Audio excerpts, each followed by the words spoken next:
সন্তানের অন্তরে আলিম হওয়ার বাসনা জাগিয়ে দেওয়া, বীজ বপন করে দেওয়া।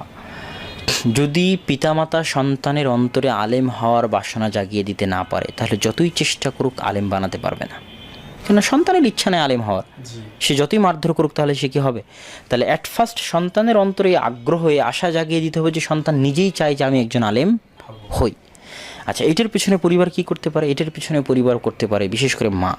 পিতাও পারে, কিন্তু পিতা ব্যস্ত থাকে যেহেতু বাইরে, এবং ইসলামের মূল নীতি অনুযায়ী মায়ের কিন্তু কোনো কাজ নাই, মায়ের কোনো চাকরি বাকরি নেই। এটা ইসলামের মৌলিক নিয়ম। করতে পারে মা চাইলে চাকরি বাকরি, কিন্তু ইসলামের মৌলিক নিয়ম হচ্ছে মায়ের কোনো চাকরি বাকরি নাই, কিছু নাই। মায়ের কাজ হচ্ছে মানুষকে মানুষ করা, সন্তানকে মানুষ করা। পৃথিবীর সবচেয়ে বড় দায়িত্ব। মানুষ আজকের যুগে, মানে কথার সাথে কথা আসলো, মানুষ আজকের যুগে মনে করে যে মেয়েদের ক্ষমতায়নের প্রয়োজন। এর চেয়ে বড় ক্ষমতার কি আছে যে আপনি একজন সন্তানকে মানুষ করবেন? এর চেয়ে বড়